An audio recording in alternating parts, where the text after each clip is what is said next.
salt burn happened, and it was like, zoom, all the eyes were on me. Hey, this is Mason. Hi, this is Princess Superstar, and this is the story of Mason versus Princess Superstar, Pervert Exceeder. 1, 2, 3, 4, let me hear you scream if you want some more. Like, push it, watch me work it.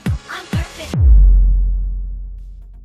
I was rapping for my friends, and I never really thought that like I would become a rapper or anything, but I sort of started making my own like 4-track recordings and rapping over them and like sampling them. I literally had like a boombox sampling the Beatles and stuff and like trying to make beats, and it was really crude and crazy. I had this old vintage drum kit and it said Superstar on it. It was from the 60s. My boyfriend at the time was like, oh, you should call yourself Superstar. That'd be a really good name. And I was like, oh, no. It has to be something like even more obnoxious and over the top and like disgusting. Princess Superstar. And then we just had a good laugh, and then that was it. That was the name. Well, I started music on a really young age. I was about 6 or 7 and I started singing this sort of kids choir on TV. I was DJing from the mid-90s, I was doing some violin things. I kind of was a bit done with all that. And in around 2002-03, we started to organize these electro parties in the Netherlands and later also beyond, so in Belgium and England, called Electro Nation. And it was an amazing time. We did like, I don't know, like 6, 7, 8 parties a month when I was producing. That was my inspiration, you know, like the vibe we had on those Electro Nation parties. When you were like an underground rapper, dance music was like shit. It was like embarrassing to like dance music, you know? And so I was like, nah, that's not cool. Like, I'm a rapper and everything. And DJ Hell from Gigolo Records took me to my first Love Parade in like 2001. And I was like, oh my God, what is this? This is so magical. This is so amazing. And I was like, this is all the like hodgepodge of New York City. Like, I hear it all, like, you know? And so I was like, I'm gonna DJ. That's how I sort of started getting into dance music and rapping over it. I'm making $6 an hour. I'm a bad babysitter. Got my boyfriend in your shower. I'm making $6 an hour. I was moving from one studio to the other, so I kind of had all my equipment somewhere stashed, and I just had a computer on my kitchen table, literally in between Olive Oil and all that, and that's where Exceeder was born. It was my third record, and you know, the first 2 didn't do much, and Exceeder was also a B-side because I felt it was a little bit too easy and cheap, and the A-side was an Italo disco record that kind of nobody cared about, because straight away when it was out, everybody was talking about the B-side and pushing for the B-side.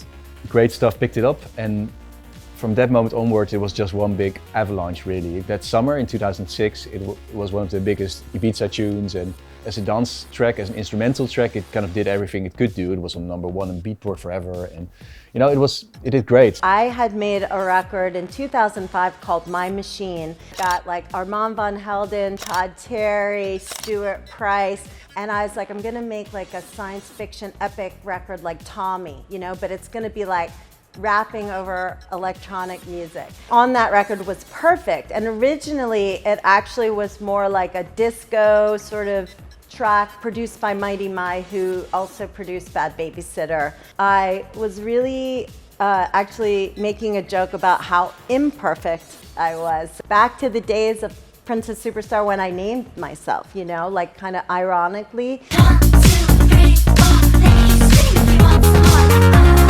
Push it, watch me work it. I'm perfect. The original music video is like, I look like I'm perfect, but there's all this behind the scenes to show that I'm actually not perfect. Show me like roller skating, and I'm doing these really amazing tricks, but then the camera pulls back and it's a body double. You know I gotta do whatever it takes. All them other chicks is like that's the break. And all them other chicks wanna take my place. And all them other chicks. I put the acapella on the record because that's what you do when you're a rapper. You put your acapella. Boom, like somebody put that acapella over Mason's Exceeder. And to this day, I don't know who it is. So let me know, I will buy you a fruit basket. 1, 2, 3, 4, let me hear you scream if you want some more. Like, push it, watch me work it. Ministry Ministry of Sound got in touch with me and offered to like, you know, buy it from K7 and I, and they were like, it's blowing up, we got to do this. And I was like, amazing. It kind of straight away within weeks went into so many countries into the pop charts. Yeah, it was a real surreal experience. It kind of sent me on this world tour that never ended, and I would come to countries I'd never been, and on the radio in the cab there was already, you could hear the song. And it really surprised me because this was also like, you know, a year and a half after that record release, and then it just went massive. I mean, it was top 3. It was number 3 in the UK charts. So that was shocking to say the least. I signed a contract with Ministry of Sound, and it said that I had creative control on imaging, videos, packaging, all of that. They went ahead and made this music video. They didn't put me in it. They cast 3 models. This was which was so devastating. Like, I never found out about it until I went on YouTube, and YouTube was brand new too back then. And I was like, oh, they didn't even have the courtesy to be like, hey, we're doing this and do you approve? Or, hey, do you want to be in your own video? Like, it was so weird. And furthermore, they sent those girls on tour as Princess Superstar doing club dates, like lip syncing. Like, it was dirty. It was dirty what they did. But people loved that video. And also, I've forgiven them because like, I'm not gonna hold on to that shit. And it was a certain era of music.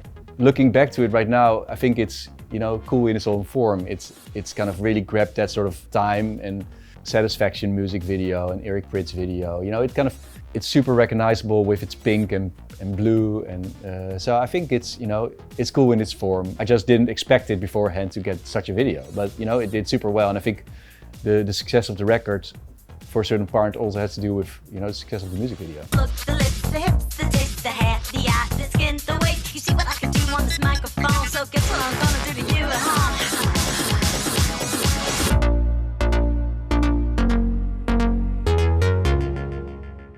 Perfection. Then Saltburn happened, and it was like, zoom, all the eyes were on me. You know, I didn't know too much about it. It was just like party scene, you know, Saltburn. I was like, cool, yeah, use it. You know, it's used in the movie at a scene where they're throwing this epic party, and a big part of the movie is also sort of building up towards that scene. So I kind of get why it did so well, but I mean, a big part also has to do with just Saltburn doing so well. So I'm, you know, super thankful for all this to happen. It came as a total surprise. I went into the Christmas holidays like, hey, oh well, Exceeder streaming well, that's great, you know, not really paying much attention, and just since the beginning of the year, it's just been mental, really. Like, the whole year is starting on steroids. I like the idea of like the legacy being like self-love, you know, it's like, watch me work it, I'm perfect. Like, you know, like kind of like people just feeling good about themselves and like having fun.